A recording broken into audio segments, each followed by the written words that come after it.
চন্দ্রপুর রাজ্যে বাস করত এক সাহসী ও দয়ালু রাজকুমার।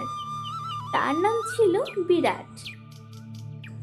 রাজ্যের পাশেই ছিল এক পুরনো গুহা, যেখানে এক ভয়ঙ্কর রাক্ষস থাকত।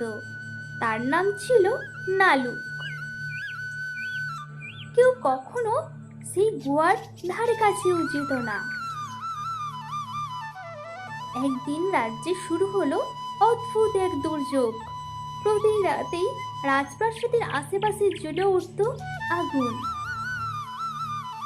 কেউ বুঝতে পারছিল না কেন এমনটা হচ্ছে। তখন রাজামশাই ঘোষণা দিলেন, যে এই রহস্যের সমাধান করবে তাকে রাজ্যের শ্রেষ্ঠ সম্মান দেওয়া হবে। রাজকুমার বিরাট সাহস করে বেরিয়ে পড়ল সেই গুহার দিকে। পথে পথে ভয়ঙ্কর ঝড়, গর্জন, পাথরের বৃষ্টি পেরিয়ে সে পৌঁছালো রাক্ষস নালুকের গুহায়।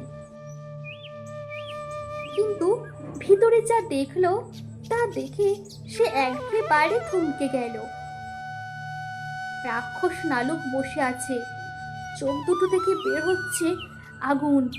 সে কাঁপা কণ্ঠে বলল, এই আগুন আমি চাই না।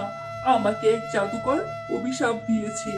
যদি কেউ আমার হৃদয়ের কথা শোনে ও ক্ষমা করে, তাহলেই আমি মুক্ত হব।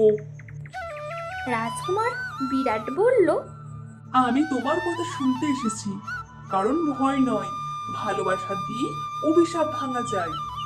নালুক ধীরে ধীরে কাঁদতে লাগলো। তার চোখ থেকে আগুন নিভে এলো, আর সেই মুহূর্তে পুরো গুহা এক ঝলক আলোয় ভরে উঠল। অভিশাপ ভাঙলো। নালুক হয়ে গেল এক বৃদ্ধ সাধু। সে বিরাটকে আশীর্বাদ দিয়ে বলল, তুমি শুধু সাহসী নও, তুমি হৃদয়বান। রাজকুমার বিরাট ফিরে